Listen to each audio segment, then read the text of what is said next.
కాలహండి, నువ్వాపడ, రాయ్పూర్ జిల్లాలో బాలుడి ఆచూకీ కోసం గాలించారు. కానీ ఎక్కడా ఎలాంటి క్లూ దొరకలేదు. ఈ క్రమంలోనే తల్లిదండ్రుల్ని మరోసారి పిలిచి వివరాలు అడిగి తెలుసుకున్నారు పోలీసులు. తన పెద్ద కొడుకు ఓ రోజు ఇల్లు శుభ్రం చేస్తూ కనిపించాడని, గతంలో అతను అలా చేయడం ఎప్పుడు చూడలేదని తల్లి పోలీసులకు వివరించింది. ఈ ఒకే ఒక్క క్లూతో పెద్ద కొడుకు భూపేష్ ను పిలిచి ప్రశ్నించారు. అప్పుడు బయటపడింది అసలు విషయం.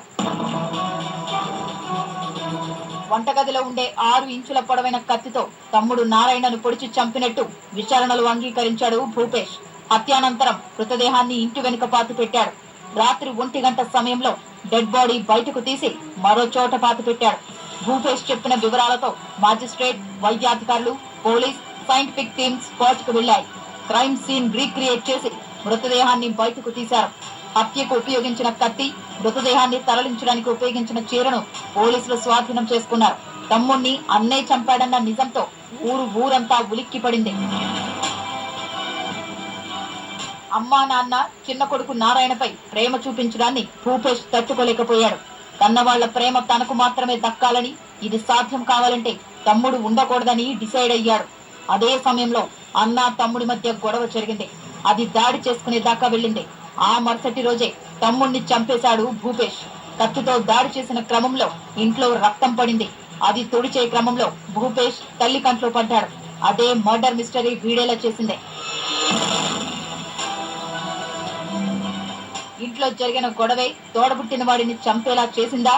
కన్నవాళ్ల ప్రేమ కోసం తమ్ముడిని ఆవేశంలో చంపేశాడా? ఒక మైనర్ లో ఇంత క్రిమినల్ ఆలోచన, ఆ నేరానికి ఇంకెవరైనా ప్రేరేపించారా అన్న కోణాల్లో పోలీసులు ఆరా తీస్తున్నారు. ఎప్పుడు ఆడుతూ పాడుతూ గల్లీల్లో తిరిగే భూపేష్ ఇంత దారుణానికి ఒడిగట్టడం అందరినీ ఆశ్చర్యపోయేలా చేసింది.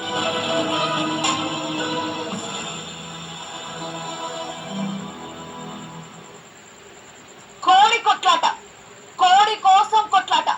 ఇది సినిమా టైటిల్ కాదు, 2 కుటుంబాల మధ్య జరిగిన జగడం. ఒకరు కోడిని చంపేశారు, ఇంకొకరు ప్రశ్నించారు. ఆ మాత్రం దానికి కత్తులు, రాడ్లతో చెలరేగిపోయారు. హాస్పిటల్ కి మాత్రమే పరిమితం కాలేదు, ఠానా దాకా వెళ్ళింది. ఇంతకీ కోడి పెట్టిన చిచ్చేంటి? కోడిని కోసుకు తింటాం, అలాంటి కోడి అది చచ్చి ఇంకొకరి చావుకు కారణమైంది. అవును, ఇది నిజం. వికారాబాద్ జిల్లా థరూర్ మండలం రాంపూర్ తండాలో జరిగింది దారుణం.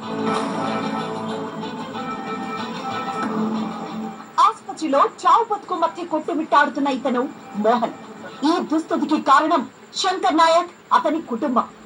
4 రోజుల క్రితం మోహన్ పెంపుడు కోడి శంకర్ నాయక్ ఇంటి ముందుకు వెళ్ళింది. అది చూసి తట్టుకోలేకపోయాడు. కోడిని చంపేసి డ్రైనేజ్ లో పడేశాడు. తల్లి కోడి లేదు. పిల్లలు అరుస్తుంటే ఏమైందా అని బయటికి వెళ్లి చూశాడు మోహన్. తల్లి కోడి చనిపోవడం చూసి షాక్ అయ్యాడు. ఎవరు చంపారు, ఎందుకు చంపారంటూ నోటికి పని చెప్పాడు. మమ్మల్ని తిడతావా అంటూ శంకర్ నాయక్, అతని భార్య, కొడుకు బయటకొచ్చి మోహన్ తో వాగ్వాదానికి దిగారు. ఆగ్రహానికి లోనై రోకలి బండ, కత్తితో దాడి చేశారు. తీవ్ర గాయాలైన మోహన్ ను కుటుంబ సభ్యులు ప్రైవేట్ ఆసుపత్రికి తరలించారు. కోడిని చంపడమే కాకుండా అడిగిన పాపానికి దాడి చేయడమేంటని ఆవేదన వ్యక్తం చేసింది బాధిత కుటుంబం. వాళ్ళతో మాకు ఏం మాటలు లేవు, ఏం లేవు. మిస్టేక్ లో కోడి ఏమో బతిలో పోయింది. కోడికి చంపేసిండు. చిన్న పిల్లలు కోడికి చంపేసాడు. మా నాన్న చూసిండు కోడిని చంపించి అతను గండిలో పరిచిండు. అయితే మా నాన్న చెప్పాడు. చెప్తే మా నాన్నకి ఏం చెప్పాడు, కోడిని చంపినట్టు నేను కూడా చంపుతా అని వాళ్ళ నాన్న శంకర్ చెప్పిండు. అయితే రాజేష్ కి వాళ్ళ అమ్మ ఫోన్ చేసినట్టు, వాళ్ళ అన్న రమేష్ కి, వాళ్ళ రమేష్ అన్న అని చెప్పిండు. వాడ ఆడ ఏడున్నవరా, ఇంటిగా దొంగ ఓ జల్దీ నాయన మమ్మీని చంపించానంట. అంటే ఇంకా కూర్చోనంట రాజేష్. ఇంత ముందా ఏం చూడకుండా మా నాన్న కొట్టేసాడు. 3 ఆపరేషన్ వచ్చే పరిస్థితి లేదు. ఆయనకు రిమైండ్ బెయిల్ ఏం రాకుండా ఉరి చేయాలి. కొన్ని పిల్లలు కోడిని చంపేసాడు. వాళ్ళతో కోడి ఎవరు చంపారు అని మా నాన్న తిట్టుకుంటాడు. అయితే నేనే చంపా, నిన్ను కూడా చంపుతా, కోడిని చంపాని మా అన్నమే వాడు. ఇప్పుడు ఒకడు పిల్లలు ఇద్దరు కలిసి మా అన్నను కొట్టి కొట్టంగానే వాళ్ళ పెళ్లి చేసింది. వాళ్ళ కొత్త ఫోన్ చేసింది రమేష్, నువ్వు ఏడున్నారా, నాకు మీ నాన్నకి ఇద్దరికి చంపిండు, తమ్ముడికి తొందరగా పంపేనంటే వాడు వచ్చిండు. వచ్చి రాగానే అది మనకు రొప్పీలు ఉంటుంది సార్. రొప్పీలు వాళ్ళ అమ్మ తెచ్చి ఇచ్చింది. గొడ్డలతో కూడా నాలా కొట్టిండు. గొడ్డలతో వస్తే చెవు ఉసుకుపోయింది. రొప్పలతో కొడితే నెత్తి మొత్తం పలిపోయింది. కండిషన్ చాలా సీరియస్ గా సమాచారం అందుకున్న పోలీసులు హాస్పిటల్ కి వెళ్లి వివరాలు అడిగి తెలుసుకున్నారు.